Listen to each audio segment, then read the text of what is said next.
अखियाँ से अखियाँ जब मिलल सजनवा, धड़के लागल दिलवा पागल हो। गोर गोर गाल होठवा गुलाब, देख के तोहरा भइल बेकाबू जनाब।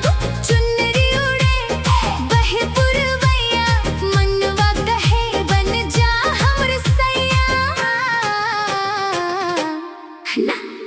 ना रे उमरिया में जवानी चढ़ल हो, तोहरे प्यार में दिलवा फसल हो।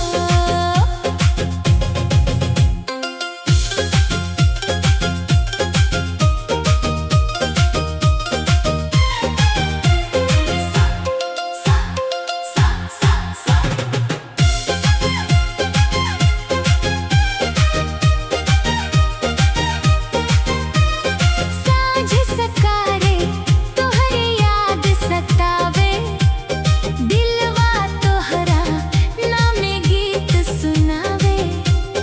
हंसी तोहार लागे चांद के ज्योति, तोहरे बिना लागे दुनिया खोती।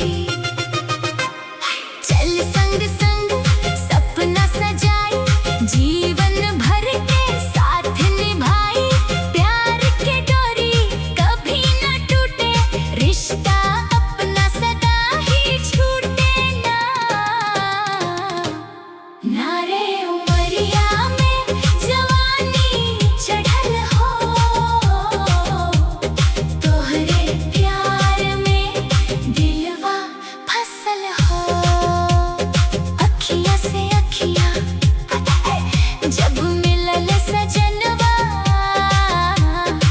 धड़के लागल दिलवा पागल।